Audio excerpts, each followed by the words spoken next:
Before we get into the video, could everyone please subscribe to my Endless Diary Tales channel? Thank you so much. Married to Diego for 50 years, I served his parents, managed the household, and raised our children. He praised me to everyone, speaking of how wonderful I was. Yet, on his deathbed, after sending our children away, his gaze toward me was no longer gentle. His eyes were full of resentment and bitterness. "Bianca, the biggest mistake of my life was marrying you. I regret it. I hate it." I was shocked, unable to understand.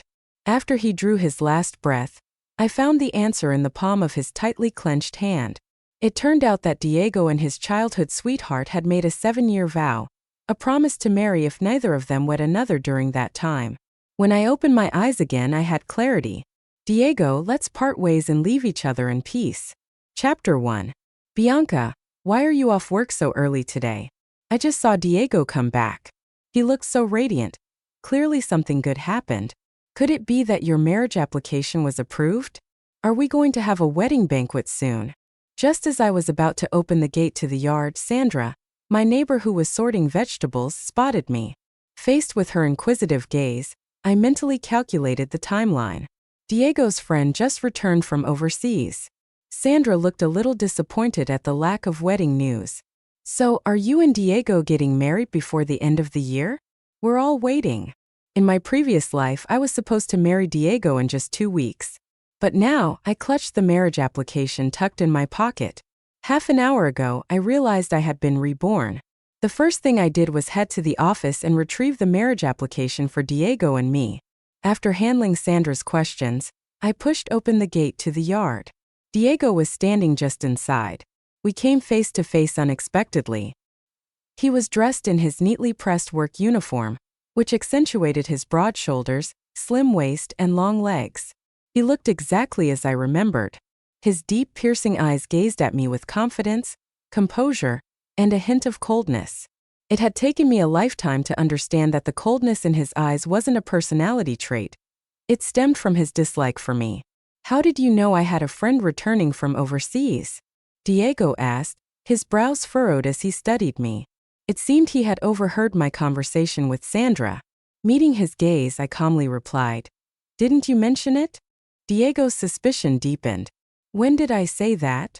In my previous life, Diego's childhood sweetheart, Rita, returned on this exact day. He had kept it a secret from me until an accident forced him to introduce her. "You don't remember?" I answered. "If you didn't say it, how would I know?" Diego stayed silent, scrutinizing me as though I were a spy. Seeing how composed and indifferent I was, he began to doubt himself. Maybe he had mentioned it without realizing. Clearing his throat, he said, "Right, I was going to tell you. A friend of mine just returned from overseas and doesn't have a place to stay. I was about to help her find somewhere, so I won't be back for dinner tonight." I hadn't planned on cooking for him anyway. "All right, go ahead," I replied with a nod. Diego was momentarily startled by my quick agreement. I knew what he was thinking. Diego was a handsome man and, after leaving the military, had become a high school math teacher, a coveted bachelor in many women's eyes. Naturally, I used to keep a tight watch on him. Whenever he went out, I'd ask where he was going, who he was meeting, and I'd dig into the person's background. Over time, it annoyed him. He started sneaking out whenever I wasn't home. Today, he had planned to do the same, but he hadn't expected me to return early. "Why are you staring at me? Hurry up and go. Don't keep your friend waiting." Now, not only was I not questioning him, but I was urging him to leave. The sooner he left, the sooner I could handle my own business. "Here. This is some chocolate." Diego hesitated before pulling a piece of chocolate out of his pocket. In my previous life, this never happened. I glanced at the chocolate in his hand. It wasn't hard to guess. He probably intended to give it to Rita. For some reason, though, he was offering it to me now. "I don't eat this kind of thing. It'll rot my teeth," I declined. I was no longer the naive girl who'd swoon at a small gesture of kindness from him. Nor would I forget the words he spoke to me on his deathbed. "Bianca, the biggest mistake of my life was marrying you. I regret it. I hate it." Seeing my rejection, Diego tried to explain. "This isn't candy. It's chocolate. I wouldn't know the difference. You should give it to someone who does." I cut him off impatiently and walked past him into the house. This time, let him and his childhood sweetheart be tied together for good. Chapter 2. That night, Diego didn't come home. I didn't waste my time guessing what he and his childhood sweetheart, Rita, might be doing. Instead, I stayed up all night writing a report to apply for employee housing. Early the next morning, I submitted the application. The result wouldn't be out for a few days. Returning to work, I immersed myself in my duties. Time passed quietly, and before I knew it, the morning was almost over. I only had 2 or 3 patients left when Diego, carrying Rita in his arms, rushed in with hurried steps and pushed to the front of the line. "Bianca, please take a look at my friend. She hurt her leg. Can you stop the bleeding first?" I glanced at him briefly. I hadn't expected Diego, who had always been strict about rules and putting others first, to cut in line. Diego looked anxious. "Why are you looking at me? Hurry up and check her leg." Following Diego's words, I looked at Rita's exposed calf. A shallow scratch. If they'd come any later, it would have started scabbing. I said calmly, "Go to the back of the line." Diego was stunned. "What?" I raised my voice. I said go to the back of the line. This time Diego heard me clearly. His brows furrowed and his tone dropped. "Bianca." I ignored him and continued tending to the patient in front of me. Diego hadn't expected me to treat him so coldly. He reached out and tugged at my arm. I turned to him sharply. "Diego, you're a teacher. Don't tell me you don't understand the concept of first come, first served. Or is this how you teach your students at school?" "You." Diego was completely taken aback by my words. Sensing the tension, Rita intervened. "Diego, I'm fine. Let's go to the back of the line." Hearing Rita's words, Diego finally moved, helping her to the end of the queue. When it was finally Rita's turn, I took out some iodine and dabbed it on her wound to disinfect it. "All right, just make sure to keep it dry." Diego looked incredulous. "That's it? What else? Doesn't it need to be bandaged?" I glanced at Rita's wound again. Sure enough, it had already scabbed over. Memories from my previous life resurfaced unbidden. I was 35 years old, and after dropping my son off at school, I stopped by the market to buy groceries. A speeding motorcycle grazed my leg, leaving a 7-centimeter-long gash that bled profusely. When I left the hospital, my leg was wrapped in layers of gauze, looking like a giant rice dumpling. That evening, when Diego came home from work and saw the state of my leg, he listened to what had happened and showed no concern. Instead, he scoffed at me, calling me delicate. "That little scratch? You're so fragile. Back in my day, my comrades and I got shot, and no one needed bandages like this. You're just making a fuss over nothing. Going to the hospital was a waste of money. A bit of alcohol at home would have been enough." Back then, I thought he was just a typical macho man lacking empathy. Now I see it differently. It wasn't that he didn't understand how to care. I just wasn't the person he cared for. "It needs bandaging. Go ahead, Diego, you can do it yourself. I'm off duty now and heading to lunch." I placed the basket of gauze on the table.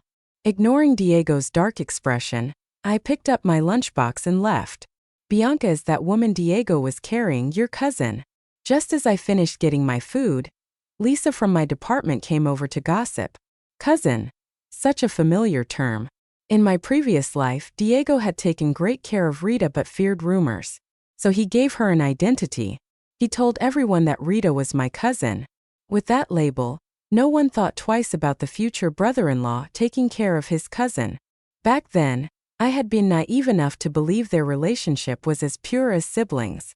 Naturally, I accepted the cousin narrative without question. "Lisa, you're so considerate. You even pay attention to your cousin's affairs. Diego's so lucky to have you," Lisa teased. "She's not my cousin. She's just a friend Diego brought back from overseas. She doesn't have any family here." I corrected her with a calm smile.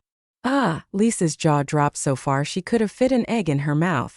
It took her a while to process the information, and then she stammered. So Diego is really kind to his friends.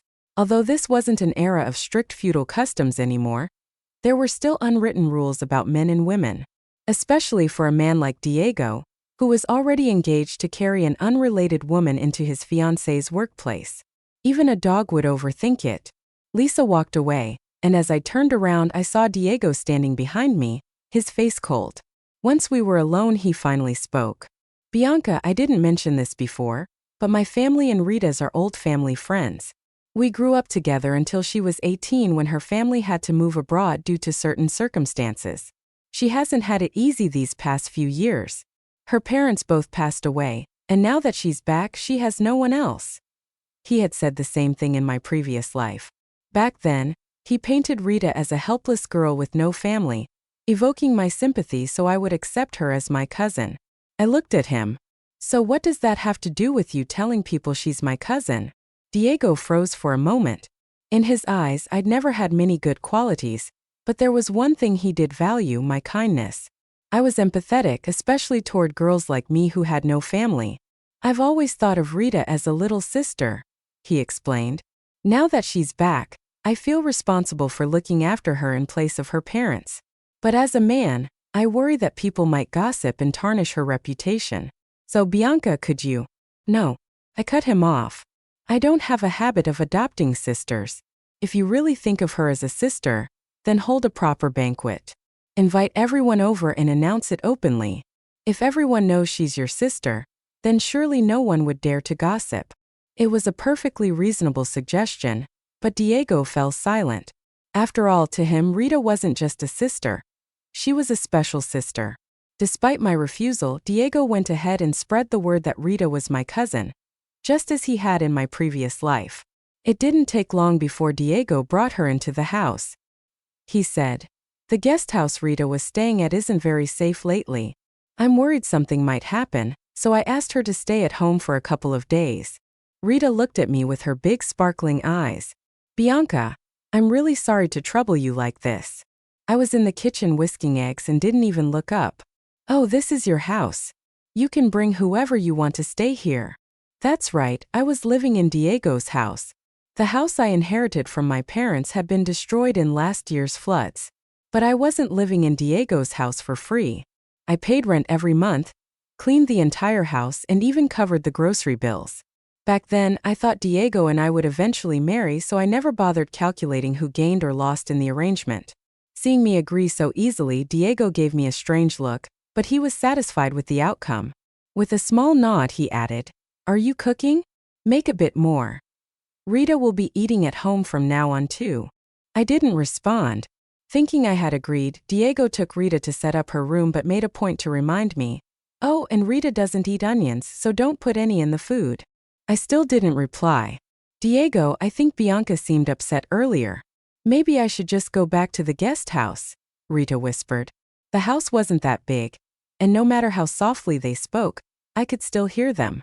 Diego looked at her and said, "Bianca was born with a sour face. Don't let it bother you. Just settle in comfortably. I heard you two already submitted a marriage application. I'd feel terrible if my presence caused problems between you two." At this, Diego seemed to remember the marriage application. In truth, the application hadn't been his idea. It had happened during a meal with his colleagues. When his superiors learned about us, they nudged him, saying it was time for him to settle down and get married. I guess that back then Diego had assumed he'd never see Rita again. Feeling resigned, he filed the application. And then just days later, Rita came back. He was probably kicking himself with regret now.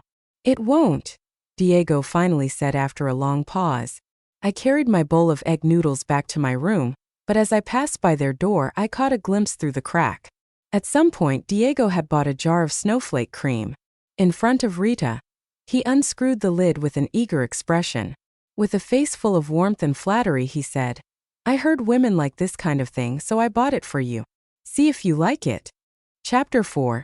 Snowflake Cream. I couldn't help but recall how it had become a nightmare in my previous life. After a few years, Diego was promoted from teacher to grade director, and his salary wasn't small. But he was always generous, often lending money to colleagues in need. Over time, the amount of money he brought home dwindled. Sometimes he even asked me to use my savings to help others, to take care of his parents and raise our children. I had to stretch every penny as far as it could go. In the monotony of those days, I gradually lost sight of myself. One night, Diego came home drunk. After helping him wash up and dragging him to bed, He cupped my face and stared at me for a long time. I blushed, thinking he was enchanted by me. But when he spoke, his words were cold and cutting. Bianca, why does your face look older than my mom's? Dark and rough. I froze on the spot. Can't you learn from other women and use some snowflake cream or something on your face? With that, he closed his eyes and passed out. The next morning, I didn't even bother going to the market for groceries. Instead, I went looking for snowflake cream. But I couldn't afford it. A single jar cost as much as a month's worth of groceries for the entire family. Years later, when I could finally afford it, I was already old. Diego stared at me in the mirror for a long time and said, "What's the point of slathering all that stuff on your face? Do you think it'll make you younger? Looking all gaudy like that. Don't corrupt the grandkids." And then he turned and walked away. Thanks, but I usually don't use this kind of thing. I prefer imported brands, Rita said, glancing at the jar with mild disdain. You should give it to Bianca. She might like it. Sitting in my room eating noodles, I heard Diego push open the door, the snowflake cream in hand. He frowned. Why are you eating by yourself? Without looking up, I replied, because I am. What's your problem? Didn't I tell you? I swallowed the last bite of noodles and looked at him. You told me, but I didn't agree. Besides, there's only enough in the kitchen for one person. If you want to eat, go buy your own groceries and cook your own meal. Bianca. What are you trying to say? Diego's brows furrowed even deeper. It's simple. I'm not your maid. I'm not responsible for your meals or anything else. Diego's expression flickered with shock. What do you mean your house and my house? Once the marriage application is approved, we'll be husband and wife. There's no need to draw such clear lines between us. I stood up and looked at him calmly. Diego, do you truly want to marry me? Diego rarely showed any signs of guilt in front of me. But this time he avoided my gaze, giving a vague response. Well, I'm not going to back out. Yes, he wouldn't back out. He'd marry me, then resent me for the rest of his life. I see Rita as a little sister, and I hope you can too. This is a gift from her for you. Diego didn't dare meet my eyes.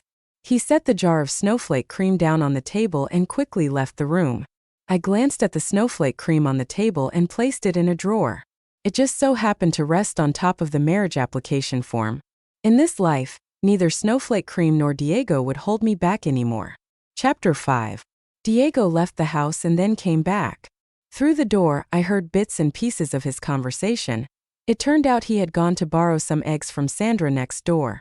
Diego had never stepped foot in the kitchen before, but for Rita, he spent half the day tinkering away in there. He even managed to fry some eggs with a bit of flair for her.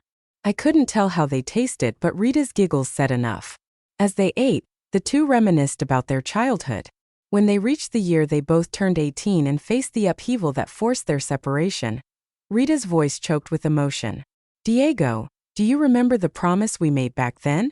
Diego didn't say he remembered, nor did he say he didn't. He simply hummed in response. And then they both fell silent. Lying in bed, I couldn't help but drift into memories of my past life.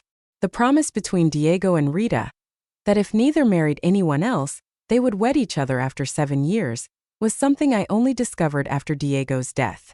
It was written on a small yellowed piece of paper clenched tightly in his hand. Holding that paper, my feelings couldn't be summed up as mere sorrow. Flashes of my life with Diego played in my mind like a reel. I met Diego the year he came home from the military. It was near the end of the year, and he returned carrying a simple bag over his shoulder. Holding a slip of paper, he pushed open the gate to our courtyard and looked at me, asking for directions. Comrade, excuse me, would this be Angelo's house? I was drying persimmons and turned around to look at him. Thick eyebrows, sharp eyes, and a tall, sturdy build. I couldn't find the words to describe him. My mind was filled with just one thought.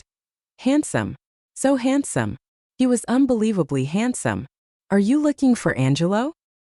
He lives next door. My father answered as he lifted the curtain to step outside. Diego nodded his thanks and turned to leave. My father called after him. What's your relationship to Angelo? I'm his son, Diego said, turning back briefly.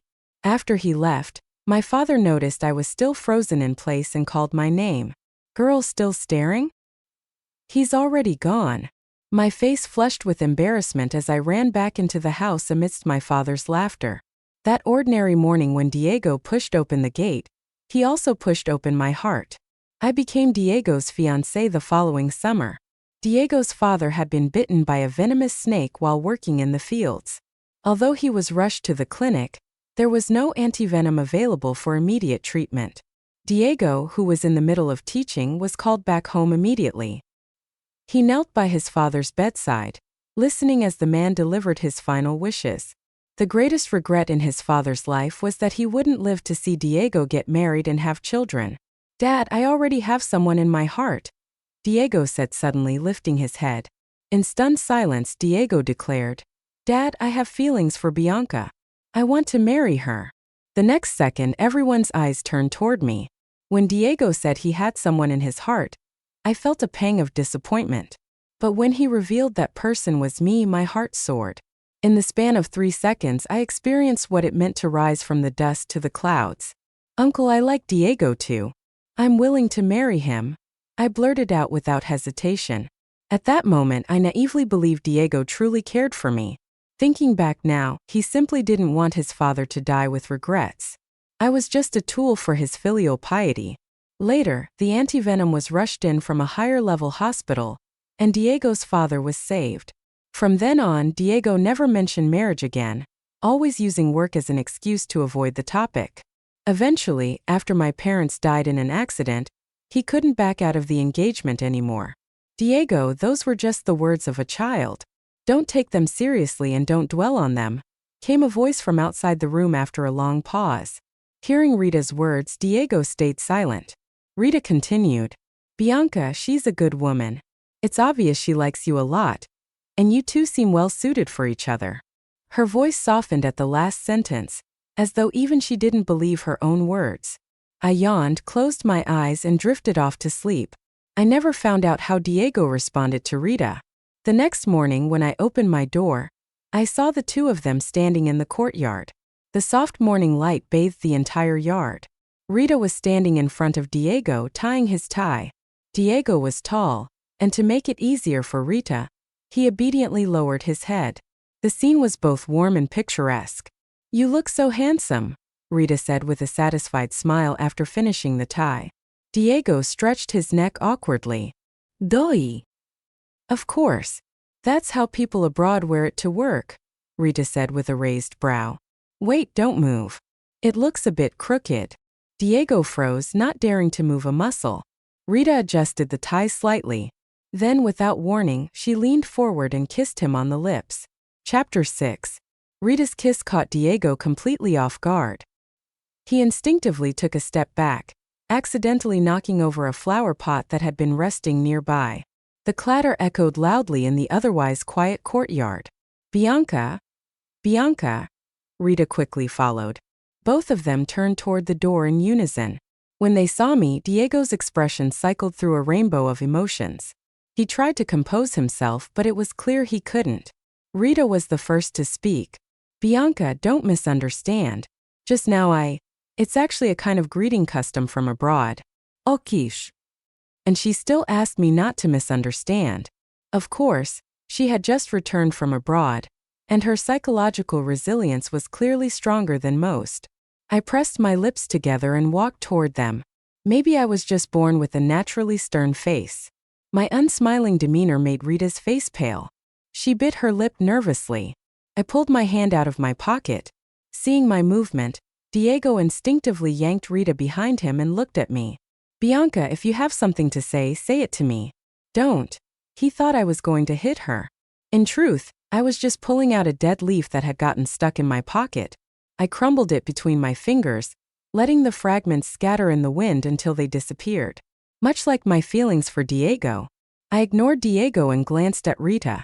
"Miss Rita, that's quite an interesting foreign custom. But Diego had a cold sore on his lip a couple of days ago. Medically speaking, it's a virus. Be careful not to catch it." Rita's pupils widened in shock. Without looking back, I walked away. "Bianca, you're just in time.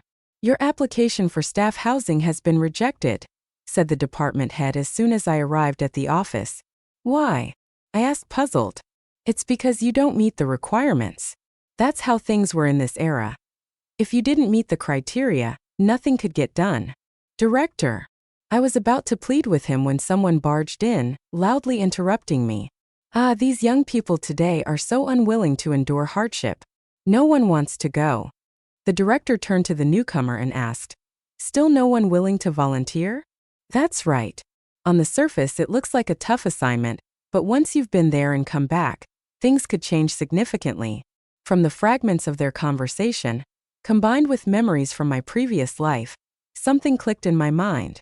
I suddenly remembered that the clinic had been ordered by the higher-ups to assign a medical worker to the Northwest front lines. When people heard Northwest, especially during the winter, they knew it would be a grueling assignment. Everyone avoided it, and because I was preparing to marry Diego, I hadn't volunteered either.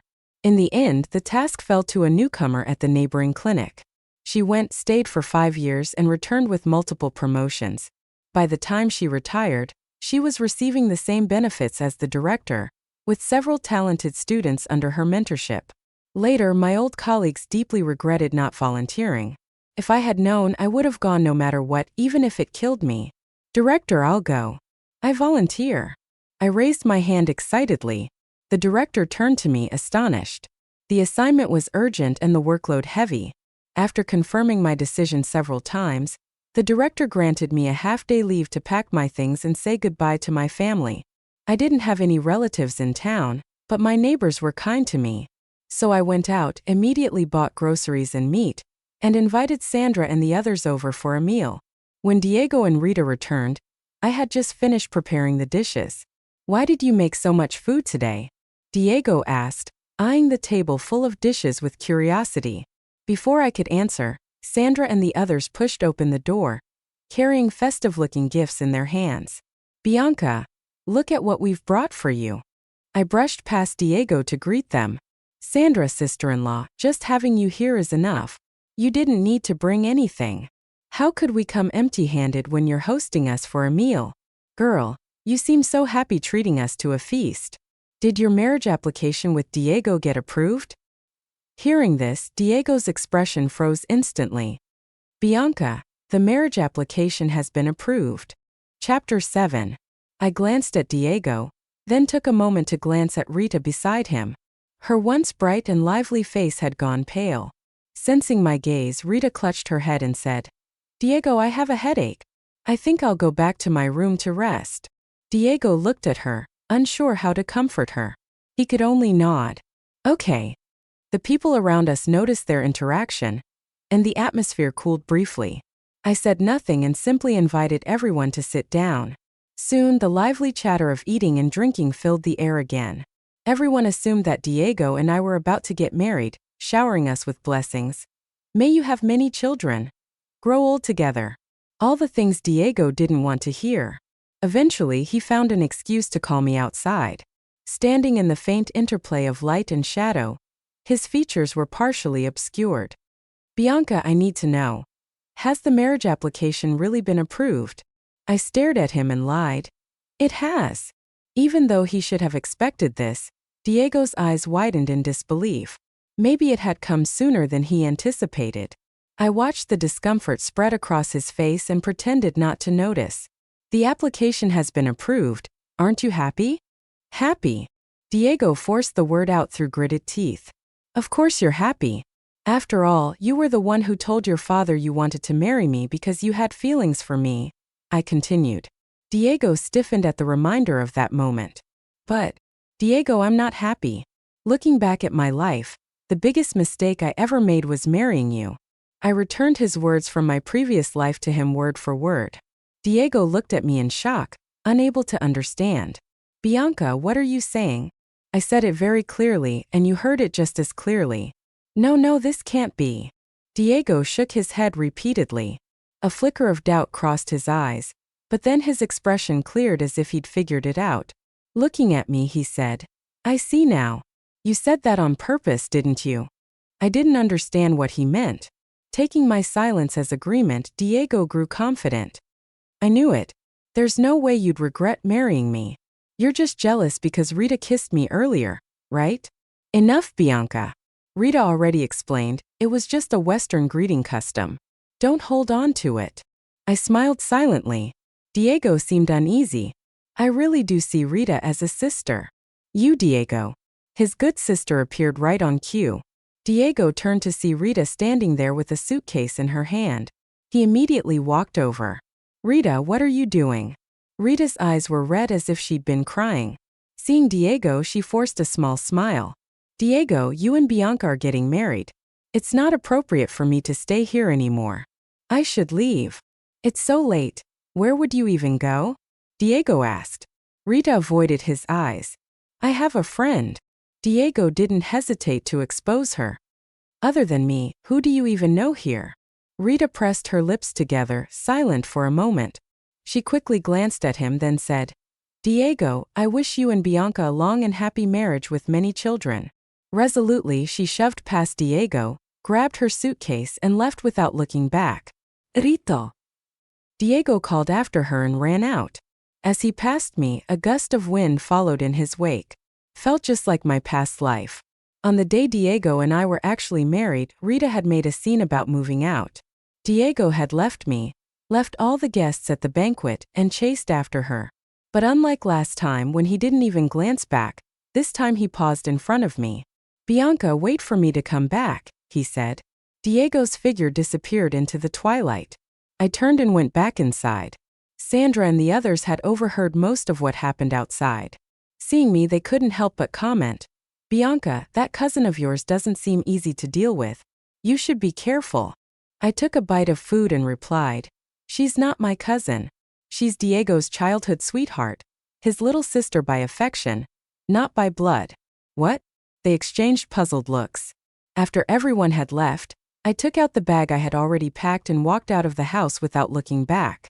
Everything of mine was gone from the house. The only things left behind were the annulled marriage application and the jar of snowflake cream. Chapter 8.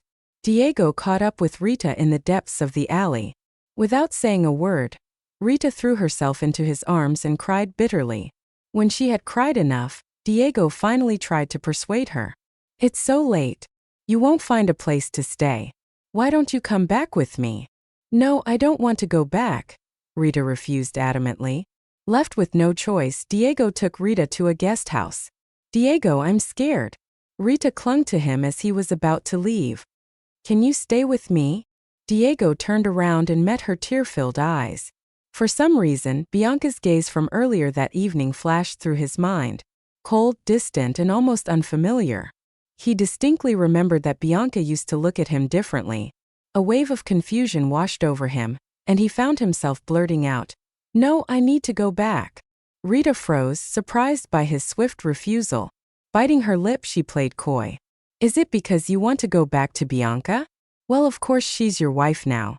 You should be with her. After all, I'm just your sister by affection, not blood. Hearing this, Diego hesitated. Rita gave him a gentle push. Diego, don't worry about me. Go back quickly. Don't keep Bianca waiting too long. That little push helped Diego make up his mind. You're right, it's not safe for you to stay here alone. Diego picked up an extra blanket from the room and placed it at the door. I'll sleep on the floor tonight. Rita had achieved her goal. But when she tried to take things further, she hit a wall. Diego held firm and refused to cross the line. He didn't touch her. The next morning, Diego took Rita out to find and rent a place. By the time everything was settled, it was already evening. Thinking of Bianca, he felt a pang of guilt. On the way home, he stopped at a convenience store to buy her favorite snacks. He figured Bianca must be at home cooking dinner by now. Pushing open the door, he began reciting the excuse he had prepared. Last night, I arranged for Rita to stay at the guest house, and I was about to come back, but then, halfway through his sentence, Diego stopped cold. The kitchen was empty, Bianca wasn't there. Frowning, he went to push open the door to her room. The room was spotless and devoid of anyone. His brow twitched uncontrollably. A bad feeling began to spread through Diego's chest. Diego stepped out of the house and searched every corner of the small, cramped space again. He went in and out of the courtyard twice. When he spotted Sandra next door, he couldn't help but ask, Sandra, have you seen Bianca? Normally, Sandra would greet Diego with a warm smile and enthusiasm. But today, it was as if she had seen something unpleasant. She replied curtly, "Haven't seen her," and quickly went back inside. Diego felt that something was off, but he didn't think too much about it. Finding Bianca was his priority. He went back into the house. This time, he finally noticed something on the table that had been there all along. He walked closer and froze in place. On the table were the annulled marriage application and the unopened jar of snowflake cream. Diego's mind involuntarily replayed Bianca's words from the previous night. She had said, "Diego, I'm not happy. Looking back at my life, the biggest mistake I ever made was marrying you." It felt like a bolt of lightning struck him. His head buzzed and he kept muttering to himself, This can't be, it can't be." It was hard to believe. After all, he vividly remembered the way Bianca had looked at him the first time they met, her eyes sparkling with light. She had looked at him like he was a treasure full of adoration. How could someone like that suddenly decide she wouldn't marry him anymore? Diego jumped on his bike and rushed to the administrative office. The result of his inquiry hit him like a ton of bricks. Bianca had taken back the marriage application over 10 days ago. This wasn't a spur-of-the-moment decision. Diego panicked. He pedaled as fast as he could to the clinic. He needed to ask Bianca why she had done this. The head nurse, seeing Diego drenched in sweat, said, "Bianca's already gone to the Northwest front lines. Didn't you know that?" Diego shook his head. He looked as though he'd just been pulled out of a lake utterly drained. He pushed his bicycle, soaking wet, as he trudged back home. Chapter 9. Have you found Bianca? One by one, familiar faces passed by, all aware that Diego was looking for Bianca. Diego, pale and worn, shook his head. Seeing his state, no one seemed surprised. As Diego walked a little farther away, the bystanders started whispering, "Tisque, Bianca is such a good woman and he ruined it. Serves him right." "What do you mean by that?" "You don't know? That Rita woman Diego keeps introducing as Bianca's cousin isn't her cousin at all. She's his mistress." "What? A mistress? And he had the audacity to bring her home? That's outright bullying Bianca." "Exactly." Diego, returning from his search, overheard and immediately scolded. "What nonsense are you spouting?" The group hesitated briefly but quickly regained their confidence. "Diego, you know perfectly well if it's nonsense or not.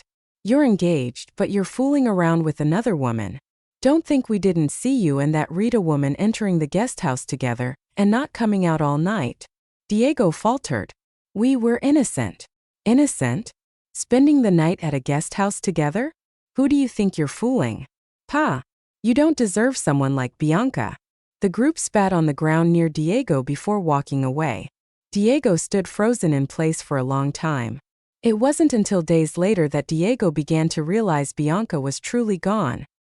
He had never thought Bianca was particularly important to him, but now every little thing seemed to remind him of her. When he saw someone harvesting persimmons, he would remember Bianca rolling up her sleeves and climbing trees. Sitting high on a branch, she would pick a ripe persimmon and shout down, "Diego, look! Isn't this one perfectly red?" Diego would step closer and reply, "It's red." "Diego, what's red?"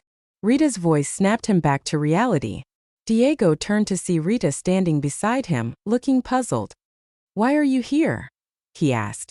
Rita smiled and held up a lunchbox. "I brought you lunch." Diego glanced at the box, frowning slightly. Rita, having spent years abroad, only knew how to prepare Western-style meals: cold bread, cold eggs, and a few pieces of lettuce. They were nothing like Bianca's steaming hot pork dumplings. "I've already eaten," Diego said hesitantly. "But Rita's voice wavered, feeling a bit hurt. At that moment, the school principal arrived, calling out, "Diego, come with me for a moment." About 10 minutes later, Diego emerged from the office, his expression grim. Rita, still waiting, immediately approached him. "Diego, what's wrong?" Diego shook his head without saying a word. Rita reached out to hold his arm, but Diego brushed her off. News of the meeting soon spread around the school. It turned out that a parent had reported Diego for inappropriate relationships with women, fearing he would be a bad influence on students. As a result, Diego was disqualified from being considered for the Outstanding Teacher Award he had been in line for. When Rita found out, she stormed into the principal's office to argue on Diego's behalf. By the time Diego arrived, the office was in chaos. "Diego, I only wanted to help you," Rita said, her voice trembling. "Brother." Rita thought Diego would comfort her, but instead he scolded her harshly. "Ridiculous. Who told you to meddle in my affairs?" Rita was deeply aggrieved. "Brother, I was just trying to fight for your justice. I don't need it." The next moment, Rita burst into tears. Outside, a crowd of teachers had gathered. Many of them had met Bianca before, and now, comparing her to Rita, they couldn't help but sigh. "So this is the sister Diego brought back from abroad. She's nothing like Bianca. Poor Diego. His life's going to be tough from now on." Their murmurs didn't escape Diego's ears. He hadn't realized that the Bianca he once thought was plain and unremarkable was so highly regarded in everyone else's eyes. After Rita's outburst, Diego was reassigned from teaching math to becoming a PE teacher. With much more free time on his hands, Diego started reflecting. The more he thought, the more he realized how often Bianca filled his thoughts. He recalled their first meeting, Bianca with her hair in 2 braids, wearing a red floral jacket, drying persimmons in the courtyard. When he opened the gate, it startled her. She turned to look at him, her deer-like eyes especially striking. As thoughts of Bianca consumed him, his feelings for Rita began to wane. Diego convinced himself that if he waited long enough, Bianca would return and everything could be salvaged. But Rita sensed Diego's growing distance and didn't want to wait anymore. One evening, when Diego was drinking to drown his sorrows again, Rita climbed into his bed.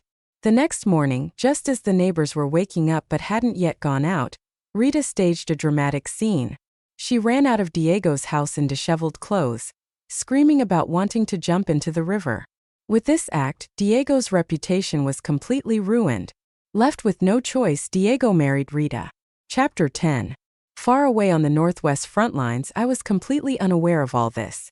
Nor did I have the time to speculate about Diego and Rita's ultimate fate. As the new year approached, I performed a cesarean section on a mare struggling with a difficult birth. Among the group that came to express their appreciation afterward was a doctor. Hearing about the procedure, he offered me career-changing advice. "Young lady, your hands are remarkably steady. You're wasted as just a nurse. Consider specializing in surgery," he said. "If the opportunity arises, I hope to see you at the Kyoto hospital someday." Before leaving, he handed me a few books. It felt like I had found my direction in life. I pored over those books, reading them repeatedly until I had memorized every word. In the days that followed, I became the go-to person for performing surgeries on cows, sheep, or any other livestock struggling with birth among the herders. Time passed day by day. I lived a life completely different from my previous one, understanding for the first time what it meant to live freely, and for myself. I never thought about Diego again. 5 years went by in a flash. My mission there came to an end, and I returned to the long-awaited health clinic. The same director who had sent me off personally came to greet me. "Bianca, welcome back." He handed me a transfer letter. "This is from Kyoto Hospital. They specifically requested you." I opened the letter and immediately recognized the handwriting. There was no doubt about it. It was from Dr. Duncan, the mentor who had set me on this path 5 years ago. Over the years, I had kept in touch with him, writing letters whenever I encountered something I didn't understand. He always replied thoughtfully despite his busy schedule. That evening, my colleagues held a welcome back and farewell party for me at the state-run restaurant. We ate and drank to our fill, chatting about all sorts of amusing things that had happened while I was away. Naturally, the topic of Diego and Rita came up. Ever since Diego married Rita, it was as if he had been cursed. He lost his secure teaching job and, after much effort, managed to land a position as a librarian. But even that didn't last. One day, Rita caught him chatting with a female coworker. Without a word, she grabbed the woman by her hair and attacked her. The incident not only humiliated Diego but also cost him the job. Rita, taking advantage of her pregnancy, escaped any consequences. This emboldened her further, and soon no one in the neighborhood wanted anything to do with their family. There were plenty more stories like that. Diego must be regretting it so much now. Yes, especially when he let someone like Bianca go. Everyone instinctively glanced at me. I smiled nonchalantly, completely unbothered. After the meal, everyone gradually dispersed. Bianca. A voice suddenly called my name. I looked up. Diego was standing on the other side of the road, looking at me. In the 5 years since I last saw him, he had aged considerably. His hair had turned gray at the temples, and his once straight posture had a slight hunch. The look in his eyes shimmered with a complex mix of emotions. Bianca, I was wrong. I shouldn't have said those words. I realized he might have been reborn as well. As for his apology, I didn't think it was truly meant for me. It seemed more like a confession to himself. His regret over how this life had defied the expectations and fantasies he had in his previous one. The price he paid was too great, and the result was too bitter. So he regretted it. Diego. Rita's sharp voice echoed from the alley behind him. Hearing it, Diego's eyes flashed with frustration and impatience. It was as though her voice carried a curse. I never thought I would see the day when Diego, who once cherished Rita above all else, would show such an expression toward her. The moment Rita appeared, chasing after him, I turned and walked away. Behind me, her shrill voice rang out. Diego, are you here to see that slut Bianca? I'm telling you, as long as I'm alive, you'll never be with that slut. Diego, don't even think about getting rid of me in this lifetime. If I have to die, I'll make sure you die with me. Diego, say you love me. If you don't, I'll jump right here and now. The sounds of her screaming, crying, and fighting gradually faded into the distance. Suddenly, a memory surfaced in my mind. In our previous life, Diego had left too hastily, and I never had the chance to tell him. Rita had a severe hereditary mental illness. Why it didn't manifest in our previous life was probably because she had been alone and basking in the glow of love. I reached the end of the street and looked up at the sky filled with stars. In the vast sea of stars, there would always be one shining just for me. And my future was bright with promise.